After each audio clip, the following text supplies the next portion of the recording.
¿Alguna vez te has preguntado cómo el cambio climático afecta al mundo actual? ¿Cómo crees que influirá en los modos de vida, los viajes y la interacción social en el planeta?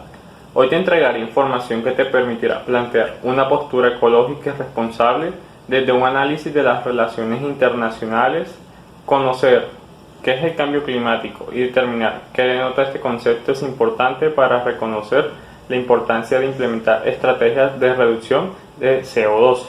De acuerdo con la Convención Marco de las Naciones Unidas sobre el Cambio Climático, el cambio climático se define como un cambio de clima atribuido directa o indirectamente a la actividad humana, que altera la composición de la atmósfera y que se suma a la variabilidad natural del clima observada durante periodos de tiempo comparables.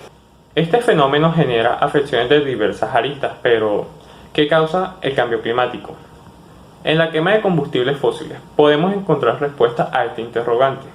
La combustión de este tipo genera emisiones de gases tales como el dióxido de carbono, el monóxido de carbono y otros gases que han contribuido y aún generan a potenciar el efecto invernadero, la lluvia ácida, la contaminación del aire, suelo y agua. Los países con mayor responsabilidad de emisiones de dióxido de carbono provienen principalmente de los países altamente industrializados, tales como Estados Unidos, China e India. Esto conlleva a un exceso de emisiones de CO2, lo cual acentúa el efecto invernadero, lo que reduce la dispersión de calor acumulado por la radiación solar, como se puede evidenciar en la siguiente gráfica. Ahora bien, ante los efectos que conlleva, es indispensable prestar atención al cambio climático. Según las regiones, se puede observar que los efectos negativos del aumento de la temperatura del planeta son los periodos de sequía, los que pasarán a ser más largos y fuertemente pronunciados, trayendo consigo la erosión, incendios forestales y ondas de calor. Asimismo, los periodos de lluvia serían más largos, las tormentas más intensas y los huracanes más fuertes. De igual manera, cabe considerar el derretimiento de los glaciares y el aumento del nivel del mar. Al disminuir los glaciares, no solo aumenta el nivel del mar, sino que también nos veríamos afectados por la insolación, ya que un porcentaje importante de la radiación solar es reflejada por esta capa blanca. Y al estar constantemente disminuyendo, el albedo disminuye y el planeta recibe más insolación y consigo se produce mayor temperatura. Enfocándonos en las relaciones internacionales, desde el sistema internacional, ¿qué medidas se están implementando para combatir el cambio climático?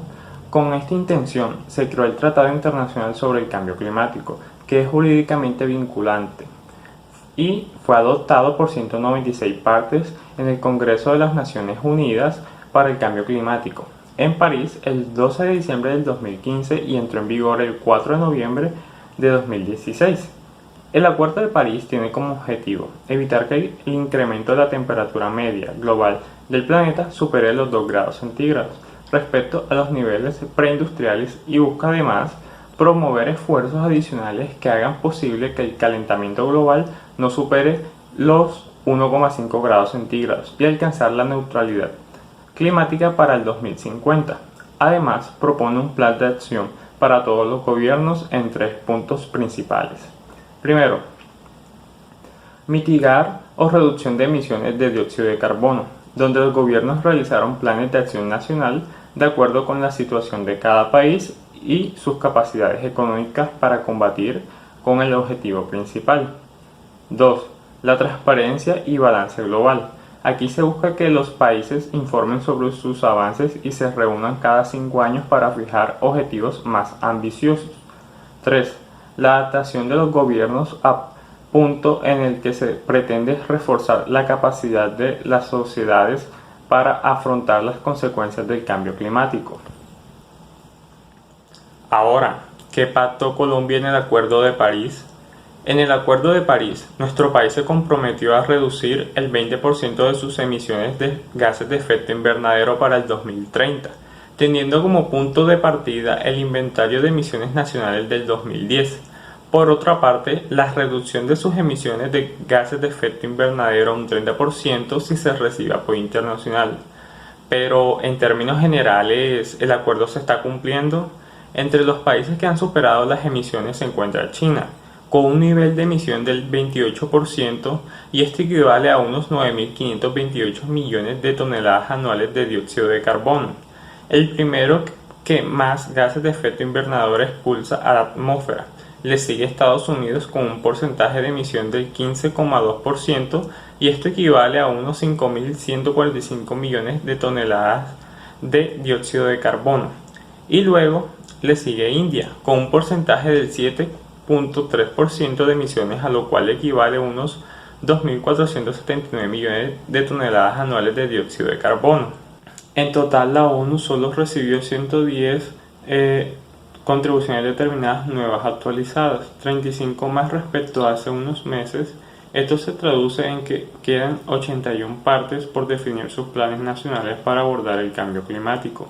La intención de Naciones Unidas es preparar un informe de síntesis con todas las hojas de ruta como previa a la cumbre del clima que se celebrará en noviembre en la ciudad de Glasgow.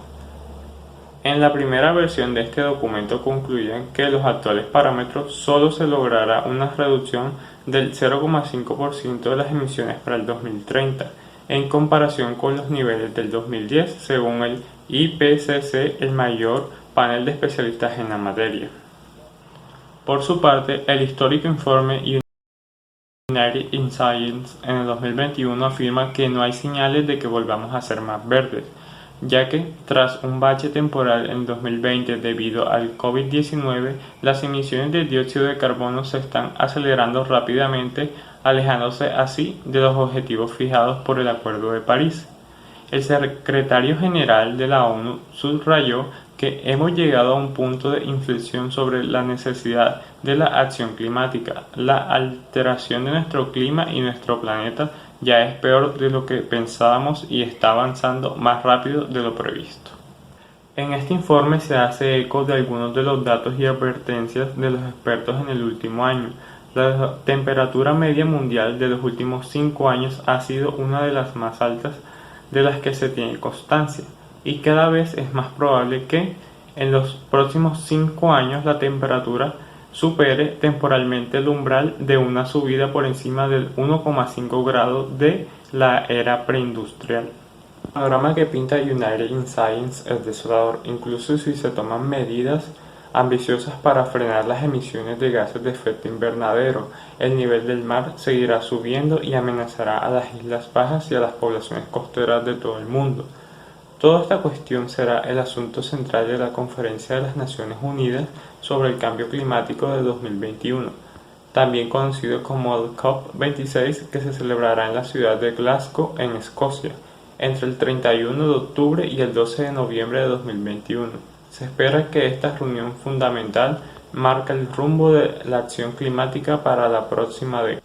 En conclusión, es necesario que se tomen medidas verdaderamente efectivas ante esta problemática y dejar de lado las posturas políticas, ya que este fenómeno afecta a la población en general, sin importar su creencia o afinidad política o partido. Asimismo, es necesario que los estados se comprometan realmente con la reducción de las emisiones de CO2.